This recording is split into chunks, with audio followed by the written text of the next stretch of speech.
اس کے بعد جب قرآن خوانی کے بعد 7 دن تو گھر میں بالکل سکون رہا، کوئی آواز نہیں آئی، کوئی کچھ بھی ایسا ویسا نہیں ہوا۔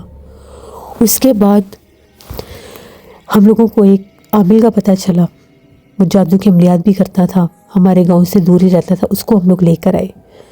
وہ آیا تو اس نے کہا کہ آپ کے گھر پر بڑا سخت کالے جادو کا وار ہوا ہے، آپ کے گھر میں باقاعدہ کالے جادو کی تعویذ لگائے بھی گئے ہیں، اور کالے جادو کے ذریعے آپ کے گھر میں آفتوں کو بھیجا گیا کہ اس گھر کو ویران کر دیں۔ میں یہاں پر ایک عمل کروں گا، اس سے وہ تعویذ جہاں بھی ہیں آپ کو مل جائیں گے۔ اس نے ہم لوگوں سے بہت سی چیزیں منگوائیں، اس نے کوئی عمل کیا۔ وہ ایک مٹی کی ہانڈی تھی، اس میں کچھ بہت سے کچے گوشت، لیموں اور بہت کچھ تھا جو اس نے بیچ میں ڈلوایا، اور اس ہانڈی کو اس نے ہم لوگوں کے صحن میں دبوا دیا۔ جب وہ گیا تو اس کے بعد سے ہم لوگ اس گھر میں رہ نہیں پا رہے۔ رات بھر رونے کی آوازیں آتی ہیں، چیخو پکار سنائی دیتے ہیں، دیواروں کے اوپر خون کی چھینٹیں بھی ہیں۔ اس جادوگر سے جا کر بات کیا تو اس نے کہا کہ ابھی اس کو نکالنا نہیں ہے، ابھی عمل 41 دن رہنا ہے۔ ہم لوگ تو بے حد پریشان ہیں۔ 1 ماہ سے ہم نے وہ حویلی خالی کر دی ہے، کیونکہ وہاں پر رہنے والا حال نہیں ہے۔ جب ہم لوگ وہاں پر حویلی کو دیکھنے کے لیے جب گئے ہیں تو حویلی کا نقشہ ایسے تھا جیسے کوئی 100 سال پرانا کھنڈر ہو گیا۔ دیواروں پر بڑے بڑے جالے، پوری حویلی کا جو فرش ہے وہ ایسے جیسے کسی نے باقاعدہ طور پر توڑ دیا ہے، اور باقاعدہ طور پر اس کو اکھیڑا ہے، جیسے اسپیشلی وہاں پر جیسے مزدوروں نے لگ کے اس کو توڑ پھوڑ کا نشانہ بنایا ہے۔ ہم لوگ تو حویلی کی حالت دیکھ کر بے حد پریشان ہو گئے، یہاں تک کہ اس حویلی میں 5 منٹ سے زیادہ نہیں رک سکا۔ میرے کانوں کے پردے بند ہو گئے تھے، اور میرے کندھے اس حد تک بھاری تھے جیسے میرے کندھوں کے اوپر بہت بھارا کسی نے بوجھ ڈال دی ہے۔ اس کے بعد جیسے میں حویلی کے کمرے میں جانے کی کوشش کرنے لگا تو مجھے تالیاں بجنے کی آواز آنے لگی، جیسے وہاں پر کوئی تالیاں بجا رہا تھا۔ میں فوراً سے ڈر کے وہاں سے واپس آ گیا، اور میں نے ایک کالے رنگ کا سایہ بھی دیکھا وہاں پر، باقاعدہ کوئی کمرے سے نکل کر جیسے برآمدے کی طرف آیا ہو۔ یہ دن کی بات ہے۔ مجھے آپ کے بارے میں میرے گاؤں کے ایک بہت معزز شخص ہیں، انہوں نے بتایا، میری مدد کریں۔ ہم لوگوں نے اپنی ساری جمع پونجی اپنی اس حویلی پر لگا دی تھی، بڑی خوبصورت ہم نے حویلی بنوائی ہے، ہمیں نہیں پتا کہ یہ سب کیا ہو رہا ہے۔ شاہ صاحب نے جب ساری باتیں سنی تو انہوں نے بتایا کہ آپ کی حویلی کے اوپر کسی نے حسد سے کالے جادو کا وار کیا ہے، اور کالے جادو کا وار اسی جادوگر سے کروایا ہے کہ جس نے آ کر وار کے اوپر دوبارہ وار کر دیا ہے، اس لیے وہ ویران ہو گئی ہے۔ اگر آپ لوگ وہاں پر رہتے تو آپ لوگ سب کے سب مارے جاتے۔ وہ کالے جادو کا وار ایسے تھا کہ جو جنات وہاں پر بھیجے گئے ہیں، وہ جنات جو ہیں ویرانہ مانگتے ہیں۔ جو جنات چڑیلیں آفتیں ویرانہ مانگتی ہیں، وہ اس گھر کے لوگوں کو جان سے مار دیتی ہیں۔ ان گھروں میں پھر اموات شروع ہو جاتی ہیں، کوئی بھی وہاں پر آباد نہیں ہو سکتا۔ اس کا باقاعدہ توڑ کرنا پڑے گا، وہاں سے جا کر ان تعویذات کو نکالنا ہوگا اور ان جنات کو بھی نکالنا ہوگا۔ اس کے لیے مجھے خود وہاں پر جا کر عمل کرنا ہوگا، کیونکہ ابھی عمل کو 41 دن پورے نہیں ہوئے، جو دوسرا وار ہوا ہے اس کو 41 دن سے پہلے اگر ختم کر دیا گیا تو وہ عمل ٹوٹ جائے گا اور نقصان کم ہوگا۔ وہ لوگ منت سماجت کرنے لگے۔ شاہ صاحب نے کہا کہ ٹھیک ہے، میں تم لوگوں کے ساتھ چلنے کے لیے تیار ہوں۔ میں، شاہ صاحب اور ان کے کچھ خادم ہم لوگ اس گاؤں کے لیے روانہ ہو گئے۔ جب ہم لوگ وہاں پر پہنچے، حویلی کی حالت بہت زیادہ عجیب ہوئی تھی، جیسے وہاں پر کسی نے اتنی دشمنی لی ہے کہ ان کی بنی بنائی اتنی خوبصورت حویلی کو سچ میں برباد کرنے کی کوشش کی گئی ہے۔ دیواریں اتنی بوسیدہ اور اتنی پرسرار لگ رہی تھیں، خوف آ رہا تھا ان کی دیواروں کو وحشت اور ویرانیاں دیکھ کر۔ جگہ جگہ کے اوپر جالے اور ان میں لمبے لمبے بال، جیسے وہ حویلی پتہ نہیں کتنے برس سے خالی پڑی ہے۔ شاہ صاحب نے کہا اللہ بہتر کرے گا۔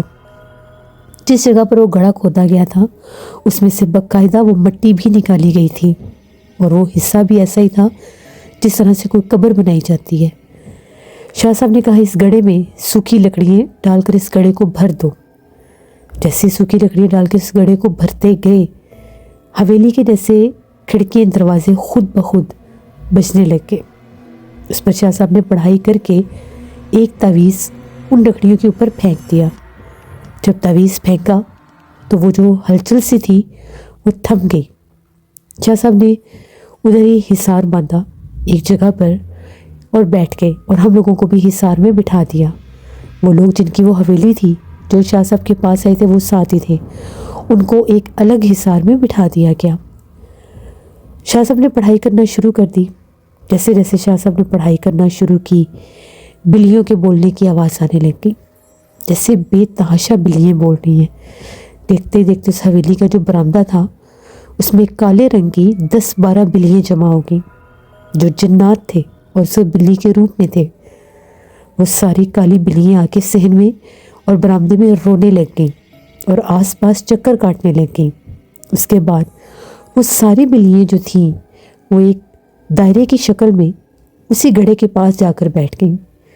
شاہ صاحب نے پھر پڑھائی شروع کی، کیونکہ وہ مخلوق جو مین پھینکی گئی تھی، جو آفت تھی، وہ ابھی باہر نہیں نکلی تھی۔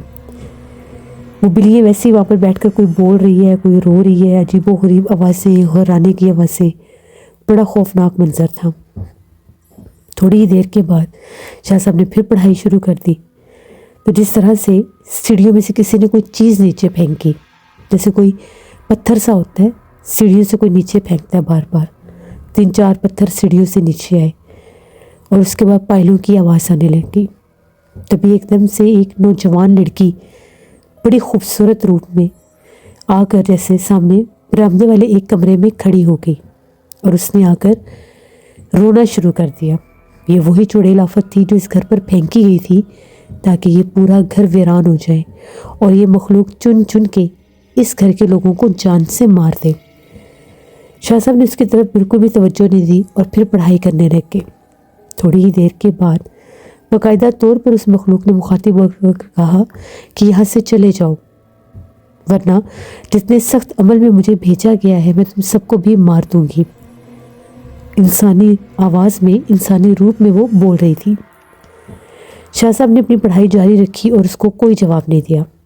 تبھی شاہ صاحب نے خود اٹھ کر 3 چکر اس گھڑے کے ارد گرد کاٹے اور اس کو ان لکڑیوں کو آگ لگا دی۔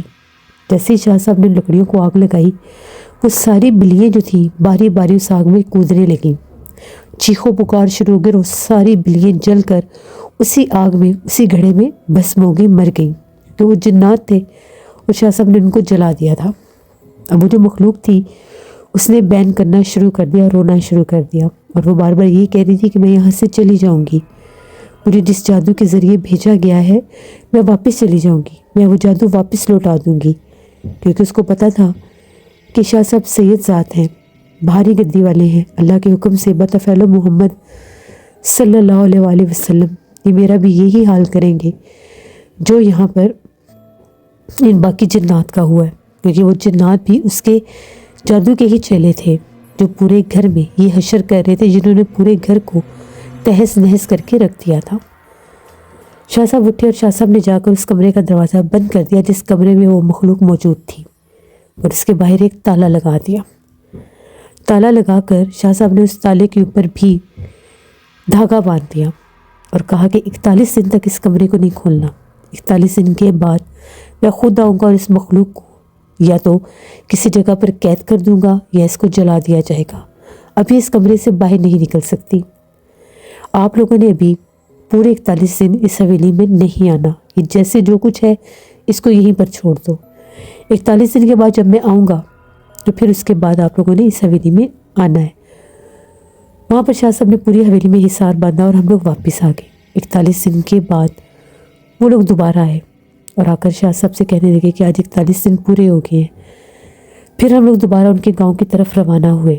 جب ان کے گاؤں کی طرف دوبارہ روانہ ہوئے تو وہاں پر جا کر شاہ صاحب نے عمل شروع کیا، پڑھائی شروع کی۔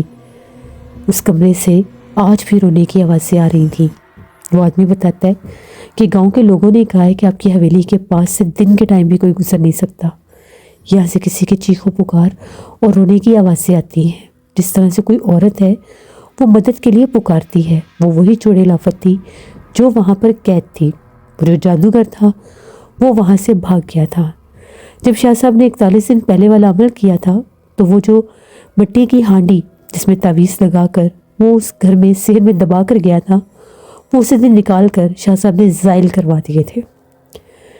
پھر شاہ صاحب نے حصار کیا، پڑھائی کی، اور اس مخلوق کو شاہ صاحب نے ایک کالے رنگ کی بوتل اس کمرے کے اندر پھینک دی، اس کا منہ کھول کر کہا کہ اگر جان بچانا چاہتی ہو تو اس بوتل کے اندر آ جاؤ، اس کے بعد میں تمہیں آزاد کر دوں گا۔